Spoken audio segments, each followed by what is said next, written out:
The Winter Covenant. Rebecca stood in the parlor of her grandmother's house, her hand clasped tight in Daniel's calloused palm, facing her father's cold fury. Outside, December wind rattled the windows and snow fell through the pines. "You married him," her father said, voice like iron. "Without permission, without sense." "I married the man I love," Rebecca said, steadier than she felt. Her mother sat rigid, face pinched. "We arranged everything with the Worthington family. Their son is educated, wealthy, respectable. Instead, you've bound yourself to a ranch hand." Daniel said nothing, but Rebecca felt his fingers tighten. He wore his only good shirt, his hands bearing calluses from 15 years of honest cattle work that her parents dismissed as beneath notice. "This house belonged to grandmother," Rebecca said. "She left it to me. She approved of Daniel." "Your grandmother was sentimental and foolish," her father interrupted, drawing papers from his coat. "The deed has clauses. You violated terms by marrying without consent. The house reverts to me immediately." "You can't." "It's done. You have until sunset to leave. Everything stays with the family, with respectable members." Rebecca felt the floor shift. Her grandmother had welcomed Daniel to Sunday dinners, had seen past his worn clothes to the decent man beneath. When Rebecca confessed her love, the old woman had squeezed her hand and whispered, "Then marry him, child. Life's too short for anything less." They'd married 3 days ago, thinking they'd have time to make her parents understand. Instead, her father had discovered it through town gossip and arrived with legal papers and implacable judgment. "Father, please, it's winter. You made your choice." He gestured to the door. "Your cowboy can provide now." Daniel spoke quietly but firmly. "Rebecca won't suffer for loving me, sir. I give you my word." Her father's laugh was bitter. "The word of a man who makes $30 a month." He turned to Rebecca. "When you realize what you've thrown away, don't come begging." By sunset, they walked through snow carrying 2 canvas packs: bedroll, hatchet, rope, pot, clothes, a quilt her grandmother had stitched, food hastily grabbed from the pantry. "I'm sorry," Rebecca whispered. "Don't be." Daniel's arm came around her. "You chose me knowing what it meant. That's worth more than any house." "But where will we go?" "I know a place. Found it tracking strays 2 summers back. A cave, warm inside even in winter. Some kind of hot spring in the rock. I sheltered there during a storm. Couldn't believe how mild it was." "A cave?" "It's shelter, it's warm, and nobody can throw us out." He looked at her with concern. "Can you manage it?" "I can manage anything if I'm with you." They walked 3 hours through deepening snow. Daniel navigated by landmarks even in failing light. Rebecca's feet ached, but she focused on his steady presence, the way he helped her across rough spots. The cave appeared behind ancient pines, its entrance sheltered by an overhanging cliff.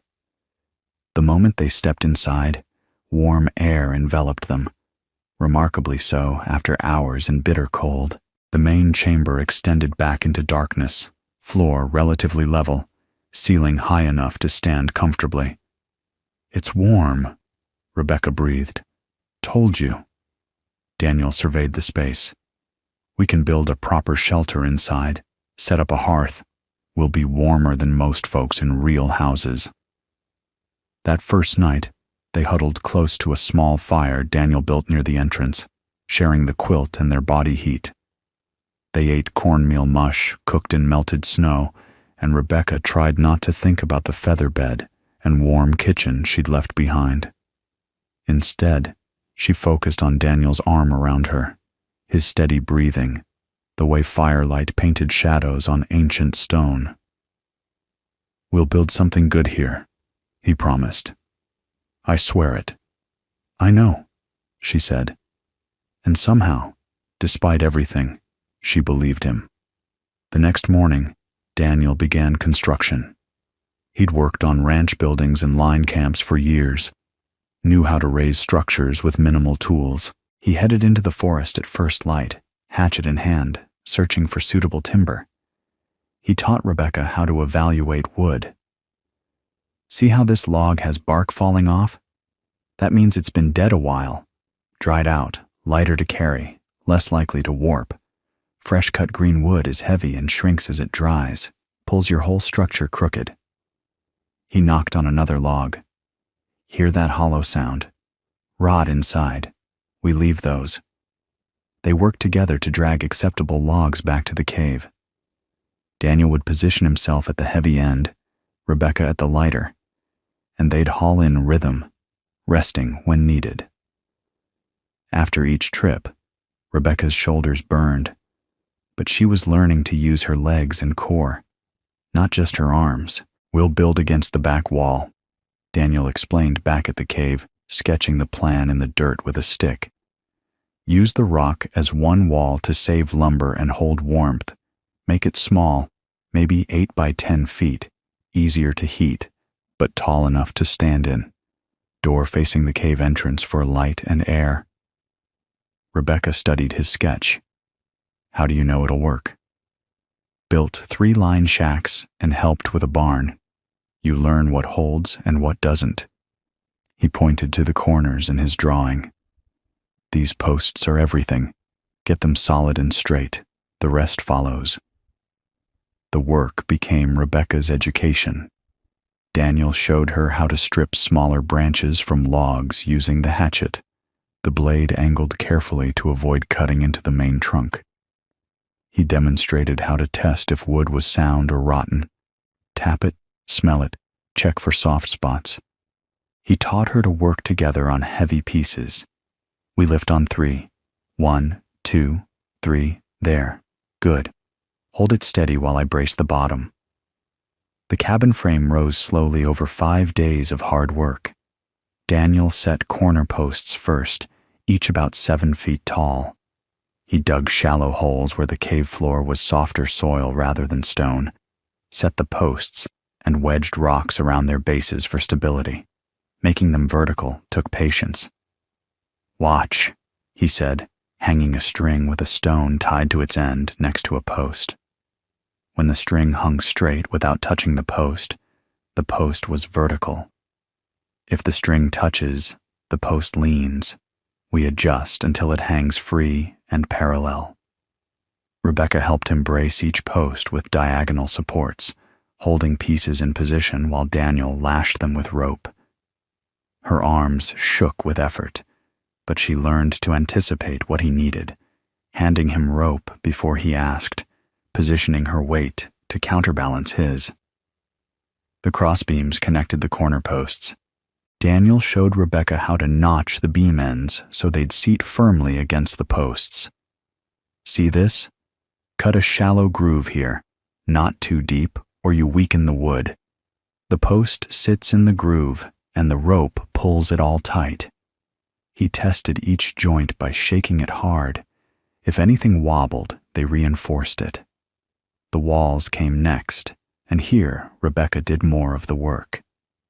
Daniel placed the first few vertical logs between the support beams, showing her the pattern. Stand them close, but don't force them.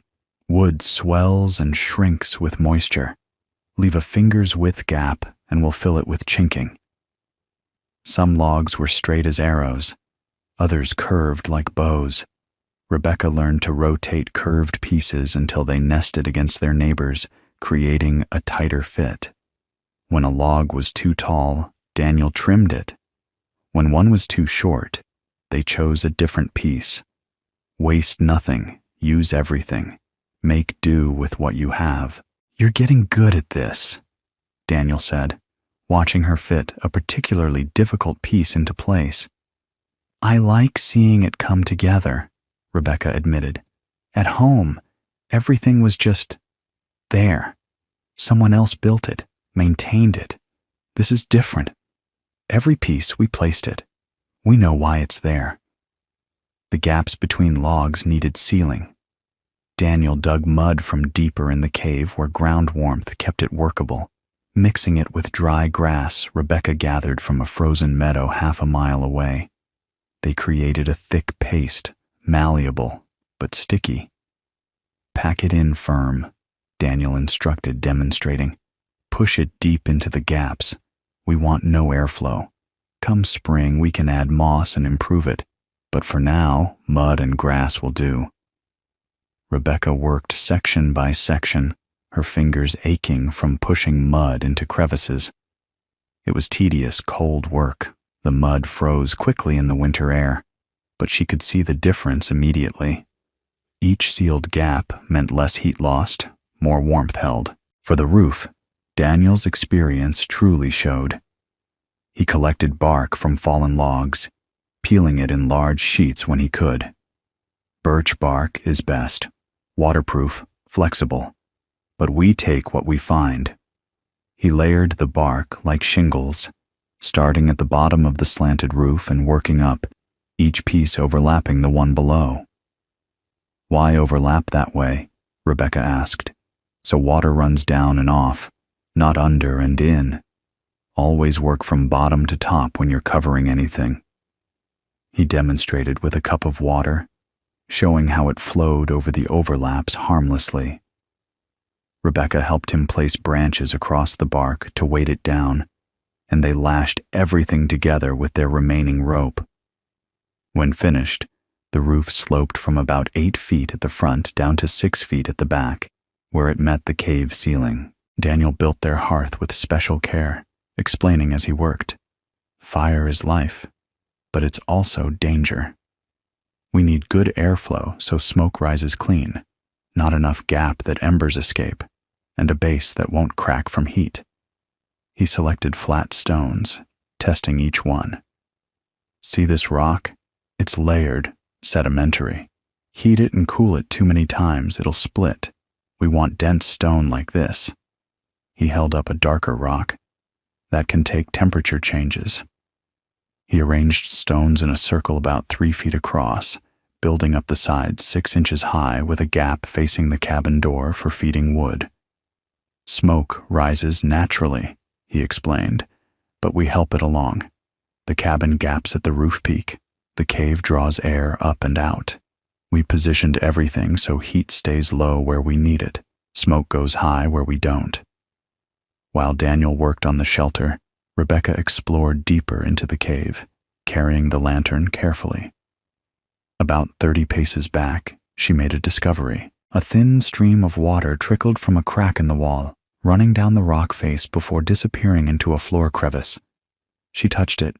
Warm, clean, constant. "Daniel," she called. "Come see." Together, they studied the water source.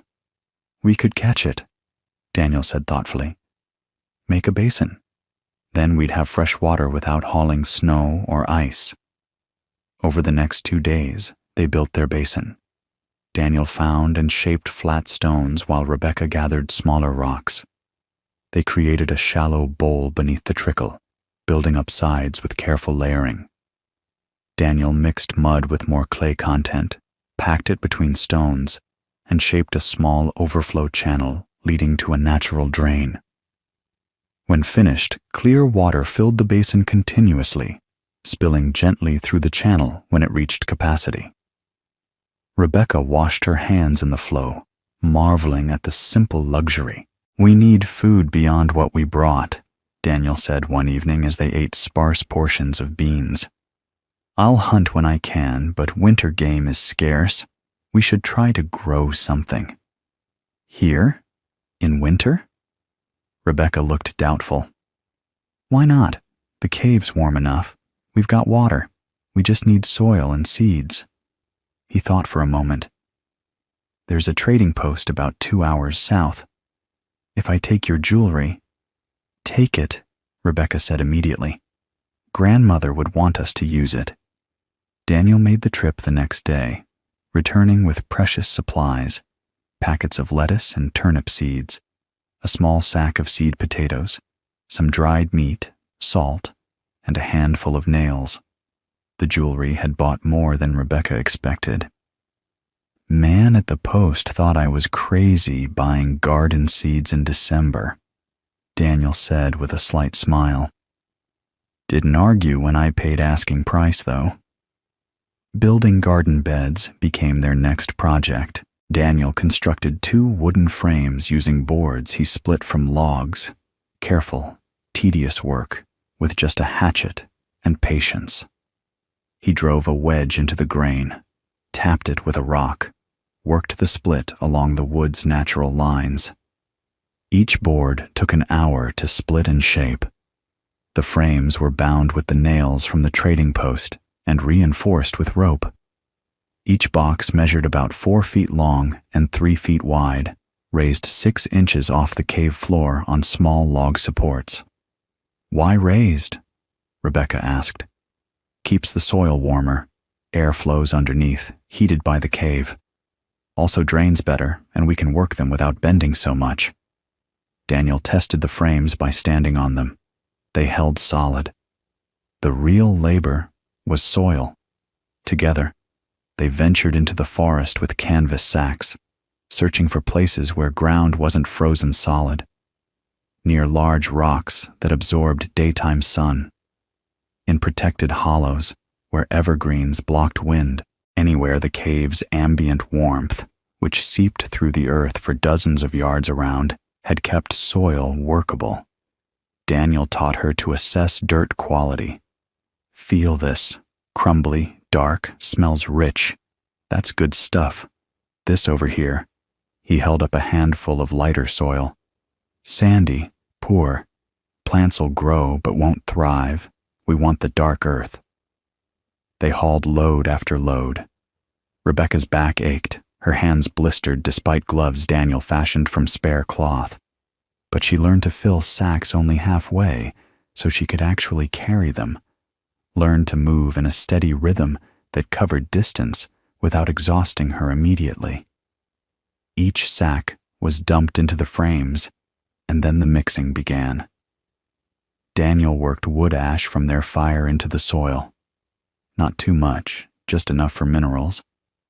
They added pine needles partially decomposed into something crumbly and rich. Rebecca crushed dried leaves Daniel had collected from beneath the snow, scattering them through the dirt. Everything breaks down and feeds what grows next, Daniel explained, his hands dark with earth. Forest knows this. We're just copying what works.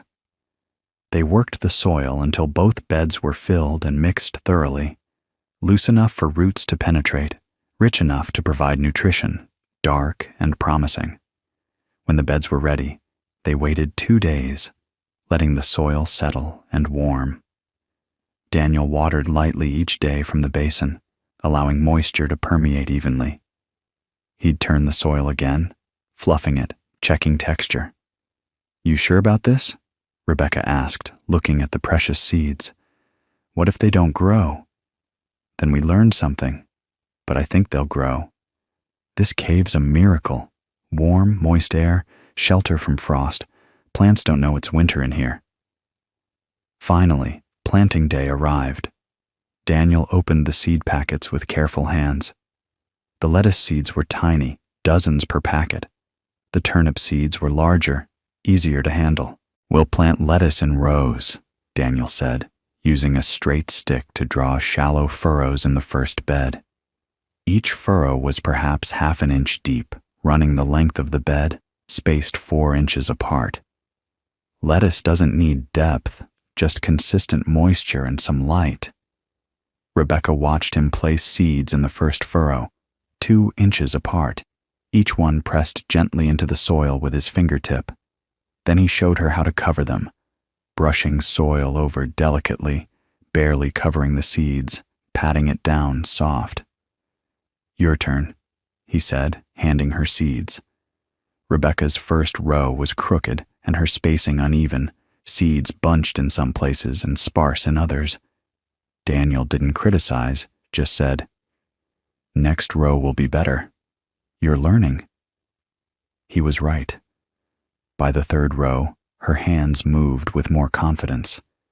By the fifth, she'd developed a rhythm. By the time the bed was planted, she felt a quiet competence settling into her movements. The turnips went into the second bed. Deeper for these, about an inch down, Daniel instructed. They need room for the root to develop. Space them 3 inches apart. He demonstrated the first few, then let Rebecca continue while he started the greens in the remaining space. When all the seeds were in the ground, they stepped back and studied their work. 2 beds, neatly furrowed and planted, soil dark and level. It looked almost professional. Watering became Rebecca's ritual. Every morning and evening she filled their wooden bowl at the basin, carried it carefully to the beds, and poured in a slow, steady stream. Daniel had shown her the technique. Not right on the seeds, that'll wash them away or bury them too deep. Pour at the row's edge and let it seep across. Gentle, like rain. She learned to judge moisture by touch, pressing a finger into the soil. If it felt damp an inch down, no water needed. If dry, time to water. Too wet and seeds would rot. Too dry and they'd never germinate. The waiting was hardest. Days passed with no visible change. Rebecca checked the beds obsessively, looking for any sign of life.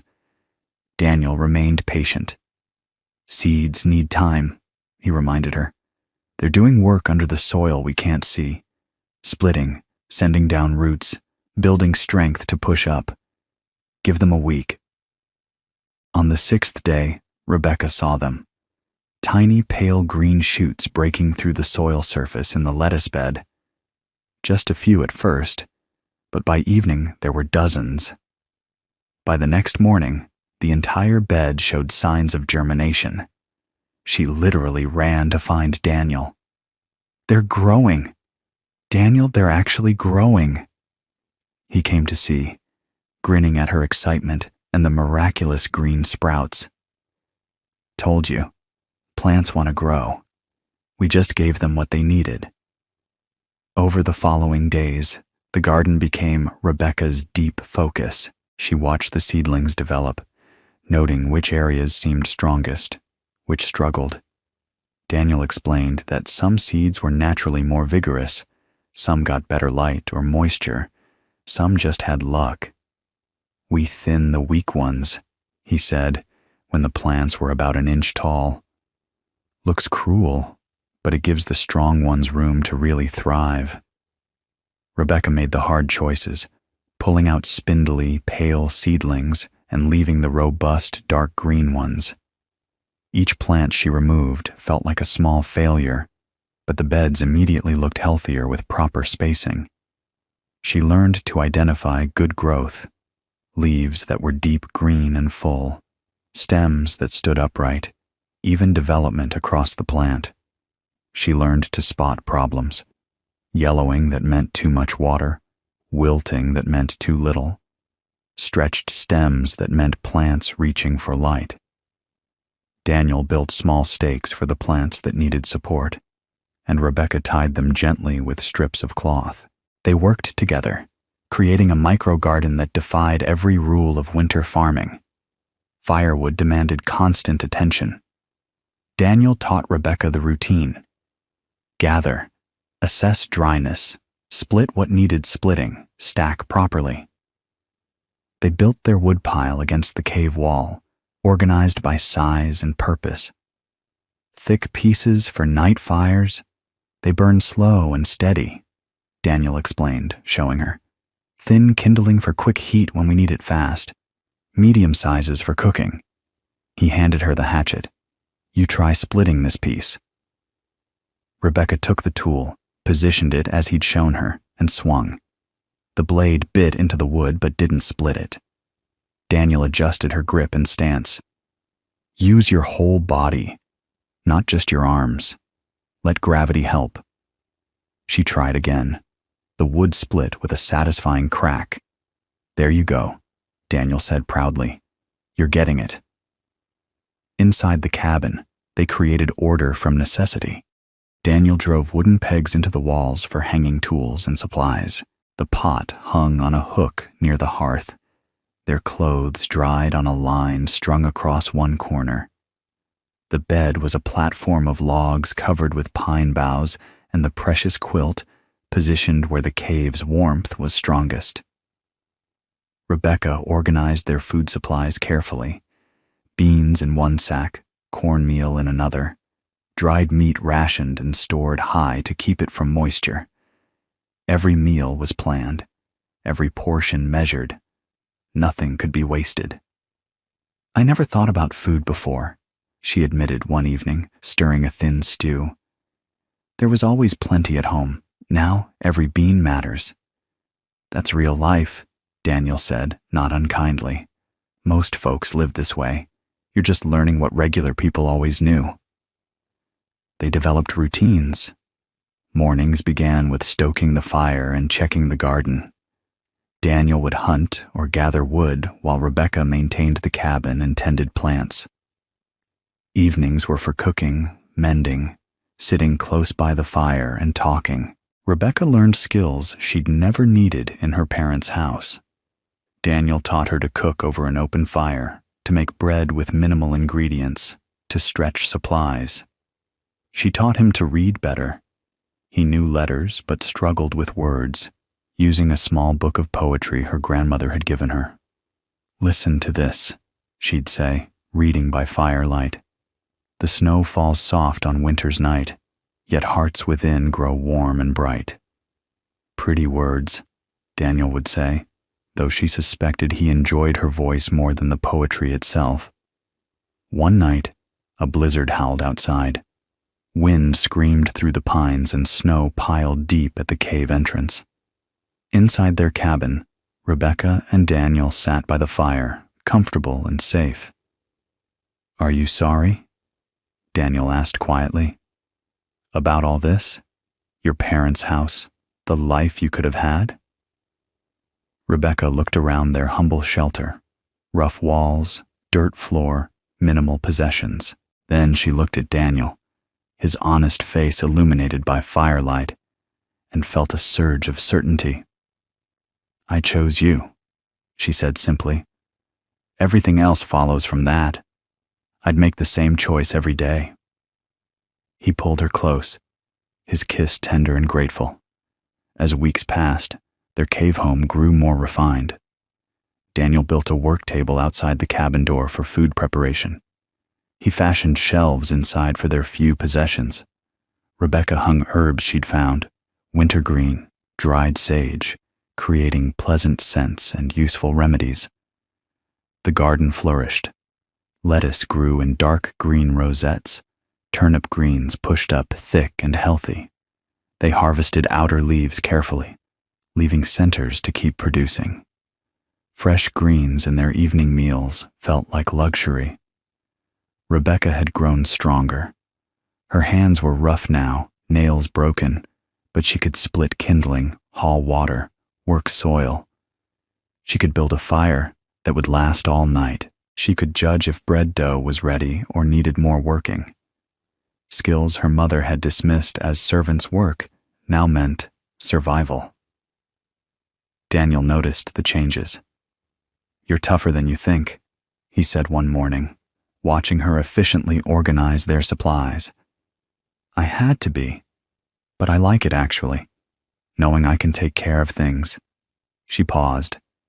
"My mother would be horrified. Your grandmother would be proud." Rebecca smiled, thinking of the old woman. Yes, she would. In late January, the trading post owner, a man named McAllister, appeared at the cave entrance one afternoon, leading a mule. Daniel went out to meet him, cautious but curious.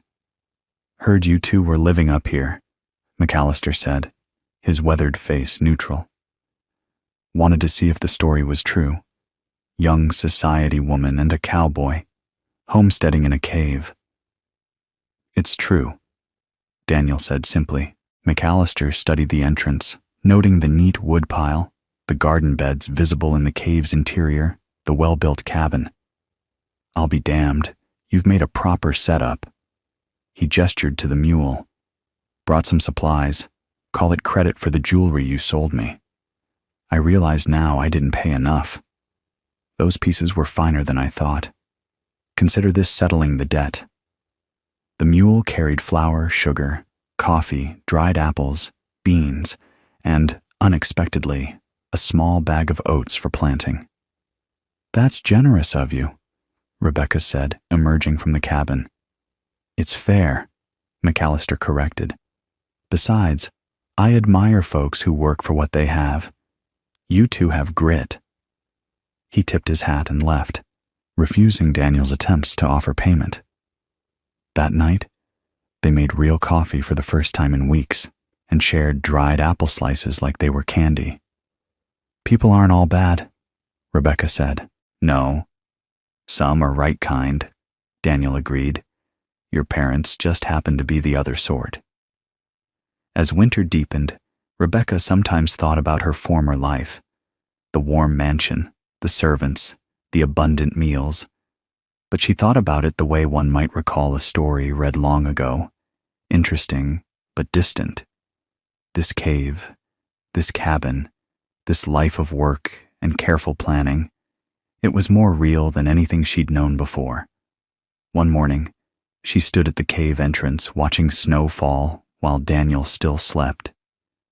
Inside, their garden beds showed vibrant green. The water basin flowed constant and clean. Their woodpile stood tall and organized. The cabin was small and rough, but it was warm and dry and theirs. They'd been cast out with almost nothing, denied family support, condemned for choosing love over wealth. But they'd built a home anyway, not despite the hardship, but through it. Every log raised together, every seed planted side by side, every challenge faced as partners. Rebecca thought of the Worthington son she was supposed to have married. She couldn't even remember his first name. What she remembered was Daniel's hands teaching her to split wood, his patience showing her how to tend plants, his arms around her on cold nights, his quiet strength that never faltered. Daniel emerged from the cabin, stretching. "Morning. You're up early." "Just thinking." She turned to him. "About how lucky I am." He laughed. "Lucky?